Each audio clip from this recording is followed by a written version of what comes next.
Gaya sa NS Amoranto, abot baywang pa rin ang taas ng tubig sa Santo Domingo Avenue sa Quezon City. Kaya mga motorista hirap sa biyahe. Live mula sa Quezon City, may unang balita si James Agustin. James, paano na ang ginagawa ngayon ng mga motorista?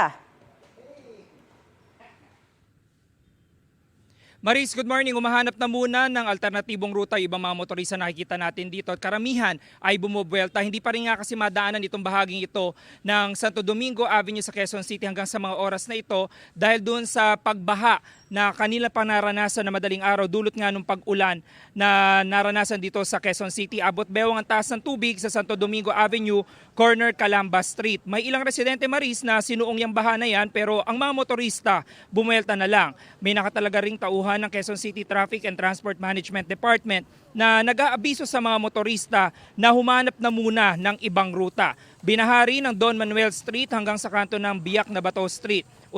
Unti-unti na itong humuhupa ngayong umaga pero umabot raw ito hanggang abot binti kanina.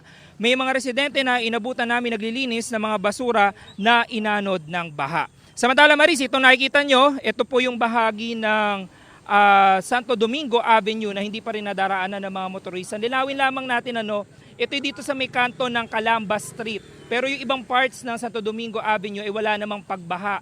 Ito po kanina ay umabot daw talaga hanggang abot dibdib ayon dun sa mga residente na nakita natin dito. Kaya naglikas na rin sila ng kanilang mga sasakyan. At ngayong umaga nakikita natin na may mga residente dito na naglilinis na ng mga basura na inanod ng baha. Bahagyang umupa na yan, Maris, pero napakabagal ng paghupa base dun sa obserbasyon natin pagdating natin dito sa lugar. Yan ang unang balita mula rito sa Quezon City. Ako po si James Agustin para sa GMA Integrated News. Gusto mo bang mauna sa mga balita? Mag-subscribe na sa GMA Integrated News sa YouTube at tumutok sa unang balita.